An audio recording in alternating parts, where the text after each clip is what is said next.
नालंदा विश्वविद्यालय दुनिया के सबसे पुराने विश्वविद्यालयों में से एक है। इसकी स्थापना 5वीं शताब्दी में गुप्त वंश के शासक सम्राट कुमार गुप्त ने की थी। यह बिहार में पटना से 88.5 किलोमीटर और राजगीर से 11.5 किलोमीटर दूर है। यह प्राचीन भारत में उच्च शिक्षा का विश्वविख्यात केंद्र था। यहाँ बौद्ध धर्म के साथ साथ अन्य धर्मों की शिक्षा भी दी जाती थी। यहाँ भारत के विभिन्न क्षेत्रों से ही नहीं बल्कि कोरिया, जापान, चीन, तिब्बत, इंडोनेशिया, फारस तथा तुर्की से भी छात्र आते थे।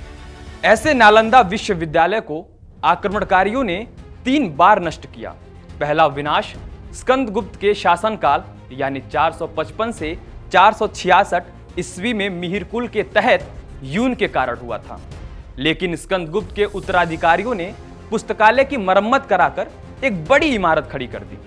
दूसरा विनाश 7वीं शताब्दी की शुरुआत में गौदास ने किया।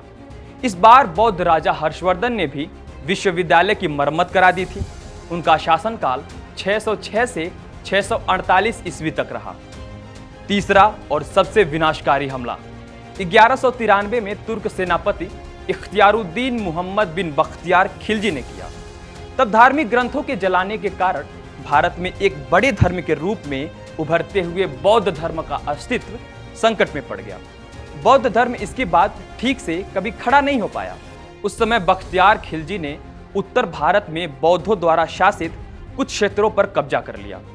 इसी दौरान वो एक बार बीमार पड़ गया। उसने अपने हकीमों से काफी इलाज कराया, फिर भी ठीक नहीं हुआ। जान जाने तक की स्थिति आ गई। तभी किसी ने उसे नालंदा विश्वविद्यालय के आयुर्वेद विभाग के प्रमुख आचार्य राहुल श्रीभद्र से इलाज कराने की सलाह दी। खिलजी इसके लिए तैयार नहीं था। वो ये मानने को तैयार ही नहीं था कि भारतीय वैद्य उसके हकीमों से ज्यादा काबिल हो सकते हैं, लेकिन जान बचाने के लिए आखिर उसे आचार्य राहुल श्रीभद्र को बुलाना ही पड़ा। फिर बख्तियार खिलजी ने वैद्यराज के सामने एक अजीब सी शर्त रख दी। उसने कहा कि बिना दवा खिलाए ठीक करके दिखाओ। वैद्यराज ने उसकी शर्त मान ली। कुछ दिनों बाद वो खिलजी के पास एक कुरान लेकर पहुंचे और कुछ पन्नों को बार बार पढ़ने को कहा। ऐसा करने से खिलजी ठीक हो गया। दरअसल राहुल श्रीभद्र ने कुरान के कुछ पन्नों पर एक दवा का लेप लगा दिया था। वो पन्नों को पलटने के लिए अंगुली में थूक लगाता था। इस तरह थूक के जरिए दवा उसके अंदर पहुंचती गई और वो ठीक हो गया। खिलजी को पता चला तो वो वैद्यराज को अपने हकीमों से अधिक ज्ञानी पाकर हैरान रह गया। इस कुंठा में उसने देश से ज्ञान, बौद्ध धर्म और आयुर्वेद की जड़ों को नष्ट करने का फैसला किया।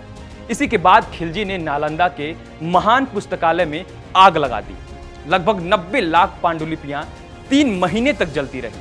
इसके बाद खिलजी के आदेश पर तुर्की आक्रमणकारियों ने नालंदा के हजारों धार्मिक विद्वानों और भिक्षुओं की भी हत्या करा दी, क्योंकि वो नहीं चाहता था कि बौद्ध धर्म का विस्तार हो।